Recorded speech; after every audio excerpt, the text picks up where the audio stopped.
this on? Can you hear me? There we go. Look at that.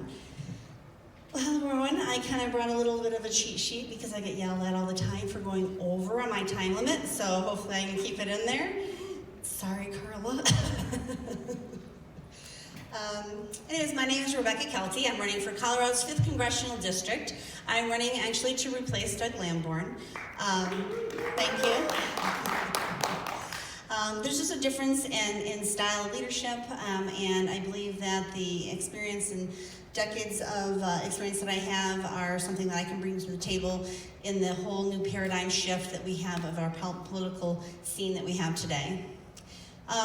There's a snippet, there's a short Shakespeare snippet that I wanted to share with you guys. I read this a long time ago, and it came to me the other day, and I thought, I'm going to add this in just to share with you. And it goes like this. It says, "Cry havoc, and let slip the dogs of war. For are we the helpless sheep upon which temptation feeds, or are we the wolves of God?"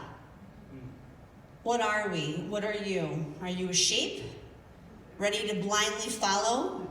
No. Or are you a wolf, part of a pack, ready to fight?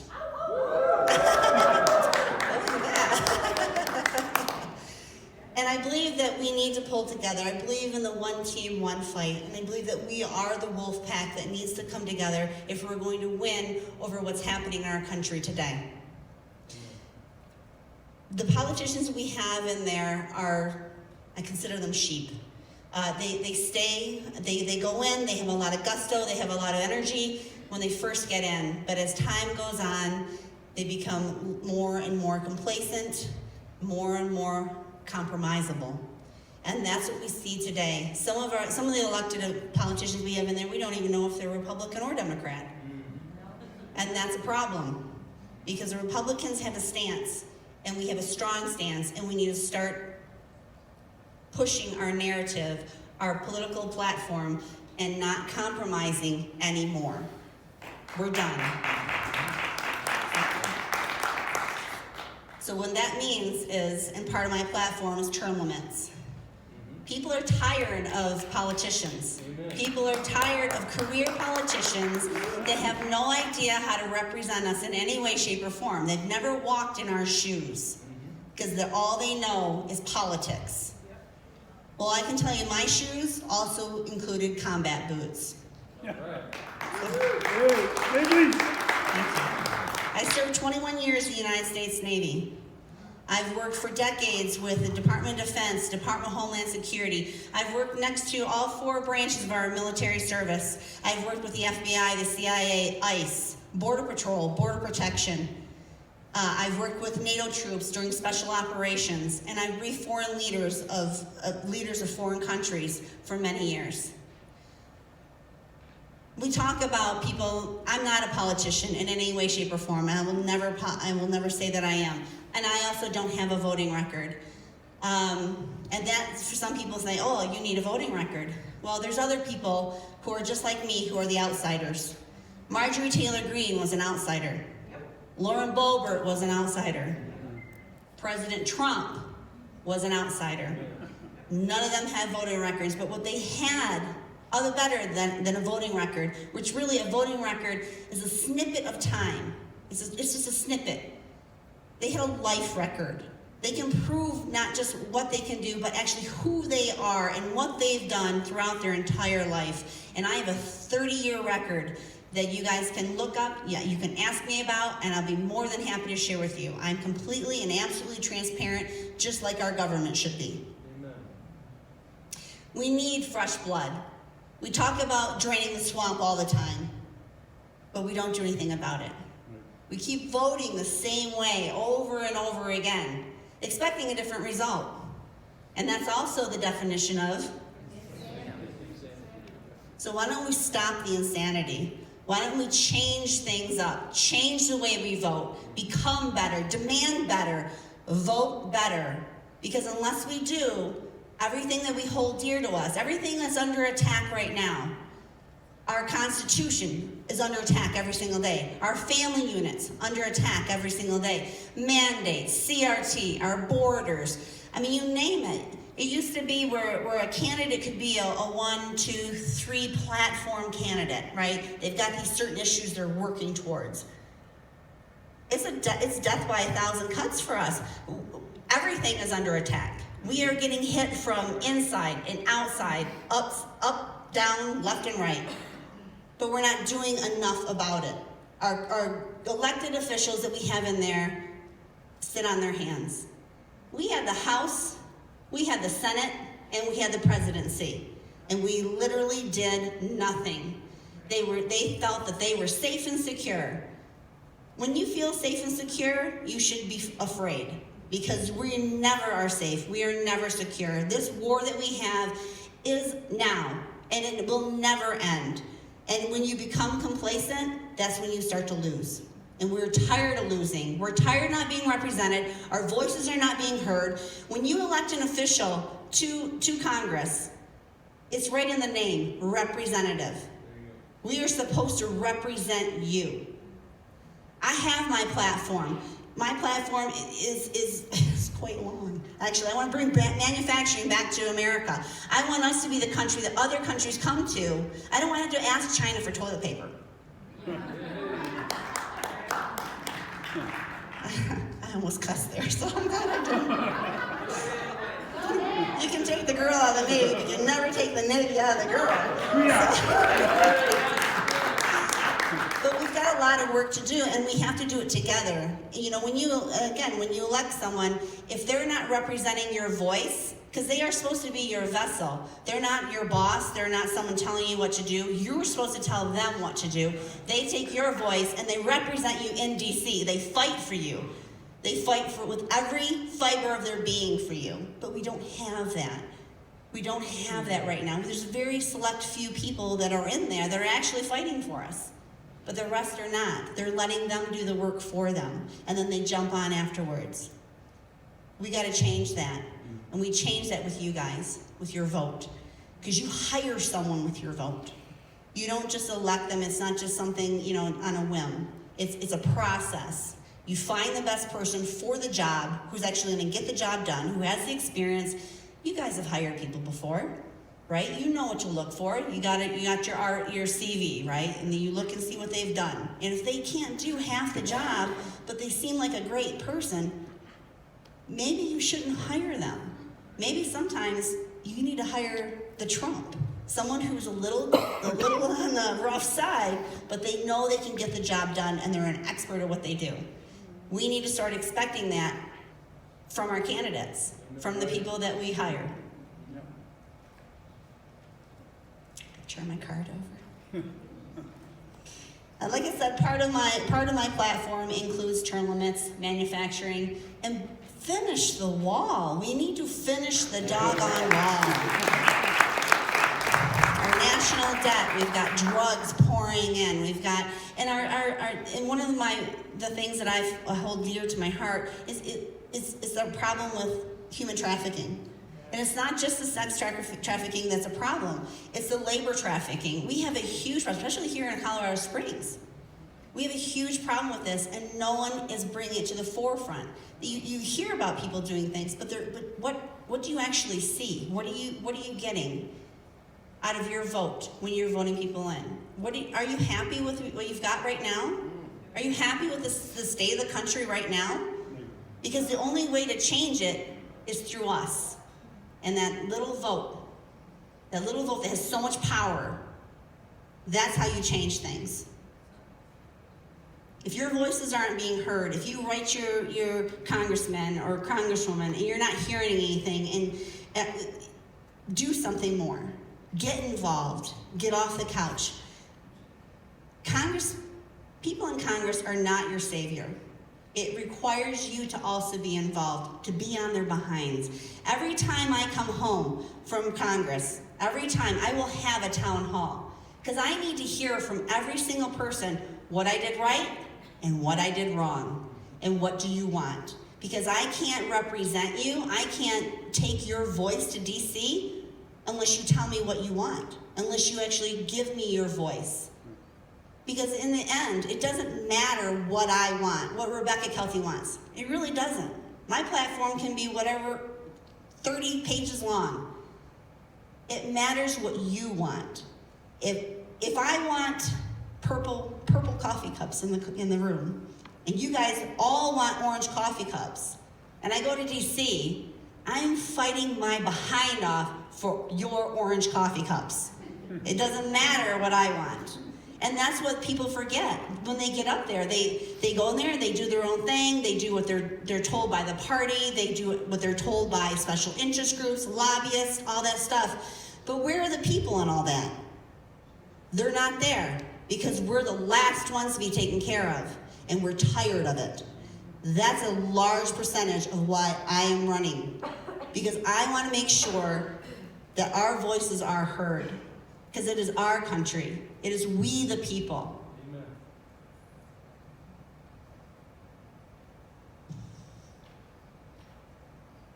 As I mentioned before, unless the candidate is able to walk in our shoes, they're not going to be able to represent us. We have to make sure that the people that we put in there are not the career politicians that we talk so much about. If you truly want to drain the swamp, let's do it together, because that is what I want to do.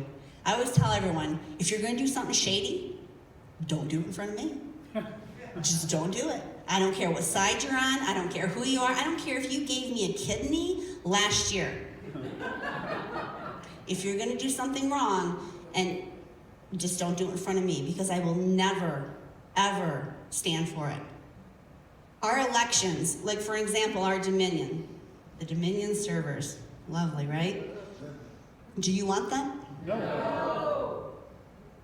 That word right there needs to be taken to our county commissioners, our clerk and recorder, because it doesn't matter what they want. They love it. They love Dominion because it makes their job easy.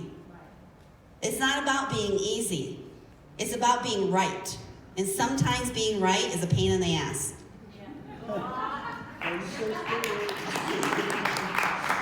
But that's what they need to understand. They know that the people don't want it. So they should, at this point in time, start finding something else to replace it with, like the paper ballot. Right. ID and paper ballot, that's a sure way to go. Right. Like Dave Winnie had said, because he and I both share an IT background. If it is in any way, shape, or form hackable, it shouldn't be used. I mean, unless you can show me 100%, because our vote is one of the most important things that we have. That's one of the last, it's one of the last total freedoms that we have, our choice. And if that's corrupt, we have no choice. Our freedoms are gone. Our futures are gone. So, I hope everyone, questions. I'm sorry, that's the end of my speech. So does anyone have any questions? I'm sorry. I tried to cut it short so I could get questions. Yes, sir. Oh, did I miss some? Maybe more of a comment than a question, but so far, to my knowledge, land board has not been primary, and this year there are two others trying to primary, two of you are trying to primary. Correct. So, I just wonder how that's going to get resolved, and you guys can primary. One or the other of you can primary. It's called a primary. Well, so how that works is basically I'm actually a candidate that is petitioning and caucusing. That's my plan. So to me, that's important. Is an important process. Caucus is a very important process. But I like the petitioning as well because it gets me in front of everybody. It gets me in front of 2,000 people, and I get to talk to them one-on-one. And I can ask them, what do you like? What do you want? I get to know what they want. It's not just me telling you what I'm going to do. I want to know what you need me to do. What do you want me to do? And I like the engagement part. It's very important to me, just like this. It's very important to me to be able to talk to you. For you guys to be able to talk to me and well, I don't say touch me, but you know what I'm saying. I mean, be able to be with me. I mean, if you want a hug, I'll give you a hug, you know. But yeah, so it's going to be interesting because there's 3 different styles of leadership that are going up for the same position. So we're all going for the same job, and I believe it's up to the people to decide. So if all 3 of us go to the primary, then I think that gives the people options And I hope that everyone does their homework. Look at everyone's life profile. Look what they've done, look who they are, look at their background, look at everything. And make your decision that way, because it is up to the people. It's not up to just the select few that would like to select. It is up to everyone. So hopefully that answers your question. Okay. Hi Hi there. there. My question is this, what, if anything, do you plan on doing to fight for the basic human and constitutional rights for our January 6th political prisoners? That's a hot mess, let me tell you that right now. Every single one of our prisoners, and I do consider them victims actually, that are in there now, all need to be released. They're absolutely being held unconstitutionally. Everything that they've done, if you look at the things that happened in Baltimore and Seattle and all that, these people were hailed as heroes, but yet our own people, who, believe me, it's not anywhere near as bad as what they said. And actually, some people did some damage. They did do some damage. Okay, give them a ticket. But let them go home. They need to go home, and I will not stop until they are sent home, because it's absolutely ridiculous.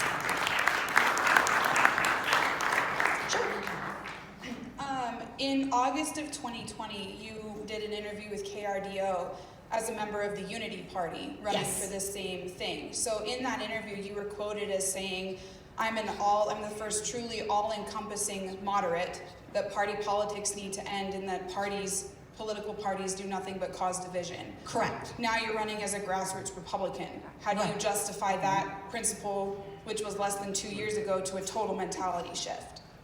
It's actually not a total mentality shift. I do believe that we all need to work together. But at this time, after seeing what has happened after that election, I found that I'm not sure that there is a way for us to be united. I do see parties as being divisive. As far as, I ran with the Unity Party, just so you guys know. I actually ran with the Unity Party in 2020 because I knew I wanted to run in 2022. But I'm like, I'm really not sure how to do all this. This is a whole new thing to me. And I'm the type of person where I learn by doing. I couldn't run with the Republican Party at that time because of the fact that I wanted to go from beginning to end. And I didn't want to screw anything up. I want to do it right, because I believe you guys deserve that. So when I ran with the Unity Party, it allowed me to run as a conservative, and it allowed me to run on the exact same platform I have right now. But I was able to learn so much. So I knew that when I ran in 2022, I was actually going to be the strong candidate that I could put forward, so you guys could see me as the true leader and forward-thinking person that I am, that for the people throughout everything. I mean, we are not being heard, our voices are not being heard, and that's what I plan on doing, is representing you, taking your voice to DC and fighting for it every single day. Yeah, I believe that the caucus is an important part of the process. Mm-hmm. You just said that you're petitioning so you can get in front of people. Why do you need a petition to get in front of people? Petitioning a lot, well, I'm doing both, but petitioning for me, I hadn't really thought about petitioning. That was kind of like, I just started doing that. Petitioning for me is a good icebreaker. You can't just walk up to someone in the grocery store and start spewing at them. But if I can petition, I can say, hey, I'm Rebecca Keltie, I'm running for Congress. Would you mind signing my petition? And as they're signing the petition, I can ask them the questions, what's important to you, what's going on, basically what's going on in your life that I need to know about, that I can better represent you in Congress. And it stirs up so many conversations. Some conversations are short, some conversations are really long, and that's okay, because that's what I need to hear. I like being able to talk to people, and sometimes when you just walk up to someone and you're like, hey, I'm running for Congress, you want to talk to me? It's kind of creepy, so it gives me that, it gives me that excuse is like an icebreaker for me. And it allows me to actually communicate and connect with them. This is how it works for me. But I do believe in the caucus process. I do believe that's very important, most definitely. Am I done? Am I over? See? I told you, I didn't stick to my card. If everyone could visit my website, it's RebeccaKeltie.com. And you can go there, you can find out more information about me, you can reach out to me, you can donate, because believe me, we do need that. Unfortunately, it's an unnecessary evil. And thank you very much for having me, and I'm very humbled to be in your presence. Thank you, everyone.